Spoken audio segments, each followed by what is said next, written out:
네, 안녕하십니까. 오늘도 하나님의 은혜 가운데 하루를 시작하는 것이 여러분의 삶에 평안이 가득하는 길이 되기를 원합니다.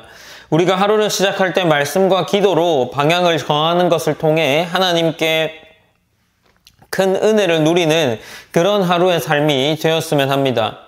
오늘 본문은 역대하 4장 1절에서 22절까지의 본문입니다. 본문은 다소 기술적이고 건축적인 설명으로만 보이지만 오늘 그 안에서 하나님께서 우리에게 주시는 교훈을 함께 나누고자 합니다. 우리가 이 말씀 속에서 그리스도를 발견하고 또 일상의 작은 순간까지 하나님께 드려지는 예배로 살아가는 말씀이 되었으면 합니다. 본문 1절에서는 이제 앞서 우리가 어제 나누었던 3장에서는 성전에 대해서 다루고 있고, 이제 오늘 본문인 4장 1절에서 22절까지에서는 이 성전에서 사용하게 될 성물, 곧 기구와 예배를 드리는 그런 제단을 설명하고 있습니다. 그래서 가장 먼저 본문 1절은 놋제단을 소개하죠. 본문은 이제 그 크기를 말하면서 20규빗, 길이가 20규빗, 너비가 20규빗, 높이가 10규빗으로 기록되어 있습니다. 대략 가로 세로가 9m와 4.5m이고 높이가 4.5m에 해당하는 큰 제단이었던 거죠. 이 제단은 이스라엘 백성의 피가 속해지고 하나님과 화목하게 되는 자리였음에 가장 먼저 제단을 기록하면서 하나님께서 제단이 중요하다는 사실을 우리에게 보여주고 있는 겁니다. 이제 2절부터 6절까지는 물두멍이라는 것의 내용인데, 곧 물두멍은 바다라고 불렸습니다. 그 물두멍의 크기는 직경이 10규빗, 즉 약 4.5m에 이르렀고 깊이가 5규빗, 약 2.2m였으며 물은 3,000밭이나 담을 수 있었다라고 기록하고 있습니다. 이 3,000밭은 66,000리터에 해당하는데 굉장히 많은 물을 받을 수 있는 거죠. 그리고 이것을 소 12마리가 바치고 있었는데 그 소가 각각 3마리씩 동서남북을 향해서 바라보고 있습니다. 이는 하나님의 정결이 온 세상을 향해 나아갈 수 있다라는 상징이었고, 이 물두멍에서 제사장들은 손과 발을 씻은 후에 하나님께 제사를 드리러 나아갈 수 있었기 때문에 곧 정결이 온 세상을 향해 나아간다는 상징이라 할 수 있는 거죠. 이제 7절과 8절에서는 본문에서 금등잔대 10개와 진설병의 상 10개를 소개하고 있습니다.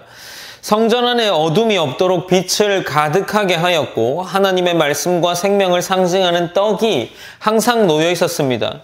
이 등잔대는 하나님의 백성이 세상의 빛이 되어야 한다는 사명을 보여주는 것이고, 또한 떡은 하나님의 공급하심을 의미한다라고 할 수 있는 거죠.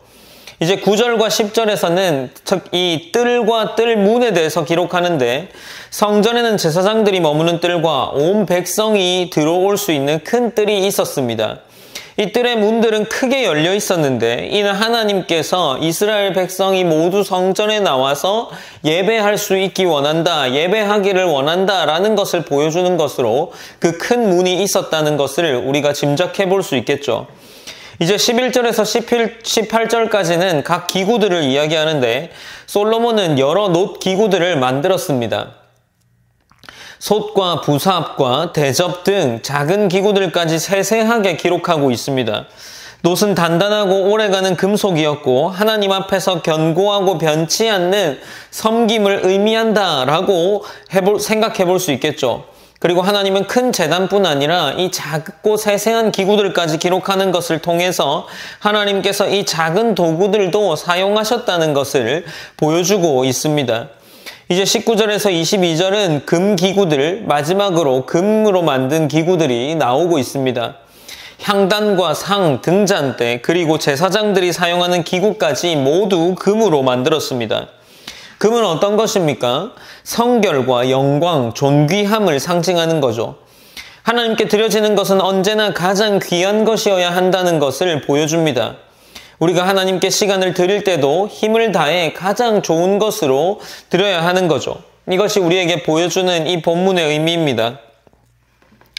사랑하는 성도 여러분, 역대하 4장의 말씀은 성전 안팎의 기구들을 자세하게 기록하는 것으로 이 본문이 기록되어 있습니다. 이는 우리의 삶과도 연결되죠. 우리의 작은 세세한 부분들도 하나님께서 받아주시고 사역에 사용하신다라는 것으로 연결해 볼 수도 있고, 이것은 또 예수님의 사역과 연결되어서 모형론으로 나타나고 있다는 것을 생각해 볼 수 있습니다.